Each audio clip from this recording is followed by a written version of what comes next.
Hello all, hi, my name is Vandita Tripathi and I hope you all are doing great, superb and awesome. Welcome back to the YouTube channel. So आज का video में आप लोग से बात करेंगे हम exam pressure and stress management से रिलेटेड। अब एग्ज़ाम प्रेशर का मतलब वो बच्चे बहुत अच्छे से समझ सकते हैं जिनका अभी एग्ज़ाम चल रहा है या फिर जिनके एग्ज़ाम्स आने वाले हैं।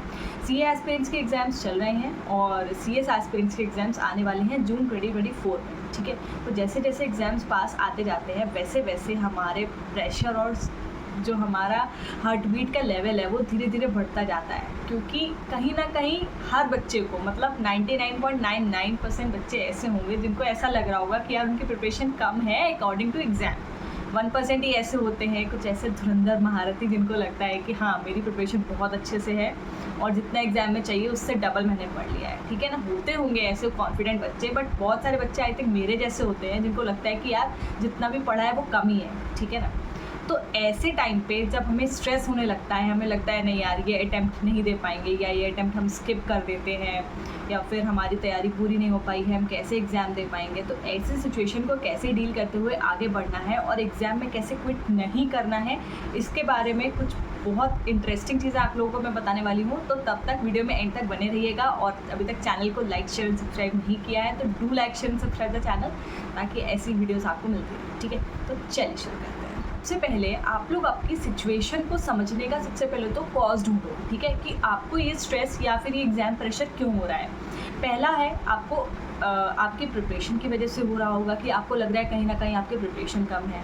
अच्छा, पढ़ाई के अलावा बहुत सारे बच्चों की लाइफ में और भी बहुत सारी चीज़ें चल रही होती हैं, जैसे किसी किसी के घर में कुछ फैमिली सिचुएशंस अच्छी नहीं होती हैं, कुछ फाइनेंशियल इश्यूज़ चल रहे होते हैं, बहुत सारे बच्चे हेल्थ इश्यूज़ फेस कर रहे होते हैं। तो ये सारी प्रॉब्लम्स भी बहुत लोगों के साथ होती हैं। जहाँ तक मुझे लगता है अकॉर्डिंग टू मी, जो CA इन प्रोफेशनल स्टडीज़ में बच्चे इनरोल होते हैं वो यूजुअली मिडिल क्लास बैकग्राउंड से होते हैं।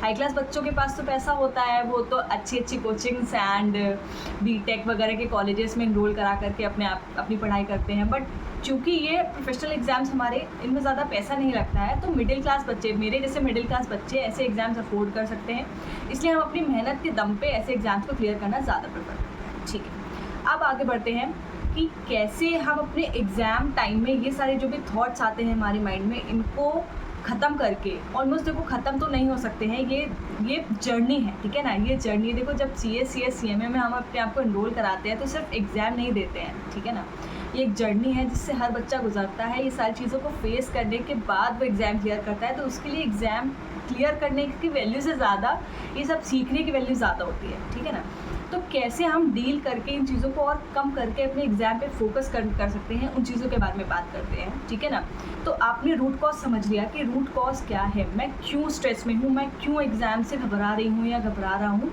तो उन प्रॉब्लम्स को कैसे डील कर सकते हैं। तो एक होता है कंट्रोलेबल प्रॉब्लम्स, एक होते हैं नॉन कंट्रोलेबल प्रॉब्लम्स। जो कंट्रोलेबल प्रॉब्लम्स है जैसे कि हमारी प्रिपरेशन हो गई, हमारी हेल्थ कंडीशन हो गई, हमारी कुछ क्या कहते हैं, कुछ माइंड में कुछ चल रहा है, वो सारी चीज़ें हो गई। दूसरे होते हैं non controllable problems. Non controllable problems में हमारे फाइनेंशियल इश्यूज़ आ गए, हमारी कुछ फैमिली की कंडीशंस आ गई जो हमारे हाथ में नहीं है, तो इनमें आप कुछ नहीं कर सकते हो। इनसे रिलेटेड आप सिर्फ अपने माइंड में बस यही सोच सकते हो कि बस मैं एक बार एग्ज़ाम दे लूँ, फिर जो होगा देखा जाएगा, अभी मुझे इन चीज़ों पर ध्यान नहीं देना है। अब आती है कंट्रोलेबल प्रॉब्लम्स। कंट्रोलेबल प्रॉब्लम्स में हम क्या कर सकते हैं, जैसे हमारी ऑब्वियसली हमारी प्रिपरेशन कम है तो हम अपनी प्रिपरेशन को कैसे बढ़ा सकते हैं, या आप लोग बहुत अच्छी तरीके से जानते हो कि पढ़ना कैसे। ठीक है ना, बच्चे बहुत अच्छे तरीके से जानते हैं कि उन्हें पढ़ना कैसे है। आप अपना टाइम टेबल खुद बना सकते हो।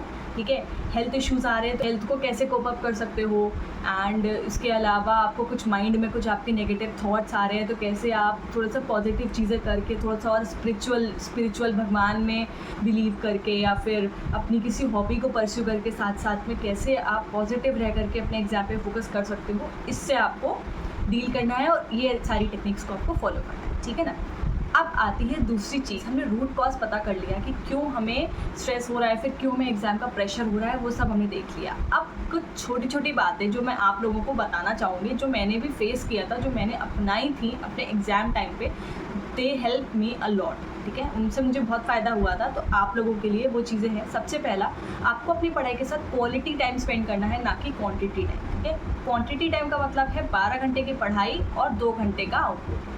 ये बिल्कुल नहीं करना है, ठीक है ना। 12 घंटे की पढ़ाई कर रहे हो तो कम से कम 10 घंटे का आउटपुट निकालो, तब तो वो 12 घंटे की पढ़ाई मान्य है, ठीक है ना। Otherwise 6 hours study and fun. 6 hours की स्टडी करना है, क्वालिटी स्टडी करना है, ताकि जो भी पढ़ रहे हैं उसका टेक अवे माइंड में आपके जाए।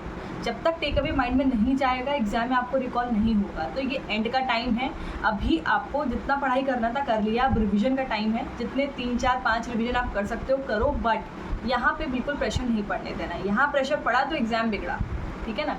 ये समझ के पढ़ाई करनी है, ठीक है। तो पहला है use quality time not quantity time.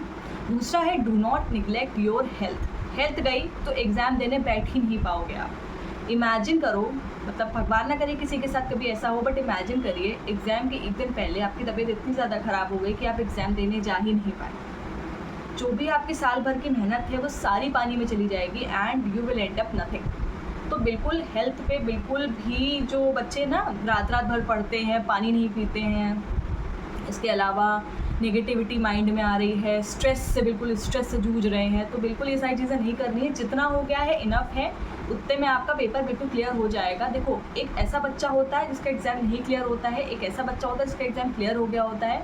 दोनों में कुछ फ़र्क होता है। वो छोटा सा फ़र्क अगर आपने समझ लिया ना, तो आप देखना बहुत आगे तक जाओगे, ठीक है ना।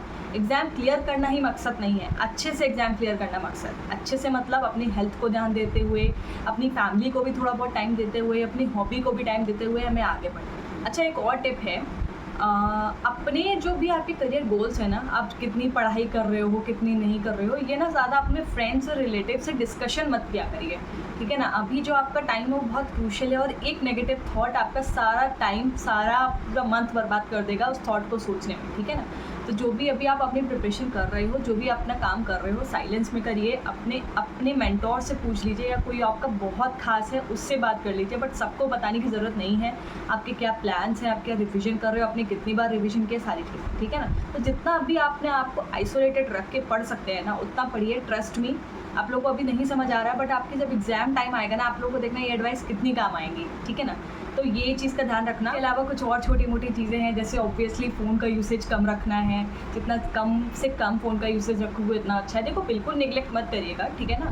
फ़ोन एक बहुत प्रोडक्टिव चीज़ है, बहुत अच्छी चीज़ है, अगर आप उसे अच्छे तरीके से यूज़ करो तो, ठीक है ना। उसके लिए एक मास्टर टेक्निक आप लोगों को बताऊंगी, कैसे आप फ़ोन का यूसेज कम कर सकते हो, और कैसे आप अपने फ़ोन का ये जो यूसेज कर रहे हो उसको ट्रैक कर सकते हो। एक ऐप है जो मैं पर्सनली यूज़ करती हूँ, उसका लिंक मैं आप लोगों को डिस्क्रिप्शन बॉक्स में दे दूँगी, और ये बिल्कुल भी स्पॉन्सर्ड नहीं है, ठीक है। उस ऐप का नाम है योर आर, ठीक है। Your hour, YOUR and HOUR, your hour करके ऐप का नाम है। उसको आप यूज़ कर सकते हो। कैसे कैसे यूज़ करना है आपको ऐप इंस्टॉल करके पता चल जाएगा। उससे आपको पता चलेगा कि आपका डेली यूसेज कितना है, कौन से ऐप में आप कितना ज़्यादा टाइम स्पेंड कर रहे हो, कितना कौन से ऐप में आप कम टाइम स्पेंड कर रहे हो, कौन से प्रोडक्टिविटी ऐप से, कौन से नॉन प्रोडक्टिविटी ऐप से, ये सारी चीज़ें, ठीक है ना। तो यार बस यही छोटी छोटी चीज़ों का ध्यान रखना। एंड एग्ज़ाम्स आने वाले हैं, तो बिल्कुल भी प्रेशर में पढ़ाई नहीं करना है, अच्छे से पढ़ाई करना है, ताकि हम अपने एग्ज़ाम में बिल्कुल 100% 200% अपना दे पाएँ। तब तक के लिए चैनल पे बने रहिएगा, and do like share and subscribe the channel also. तब तक के लिए tata bye bye, take care, all the best for exam.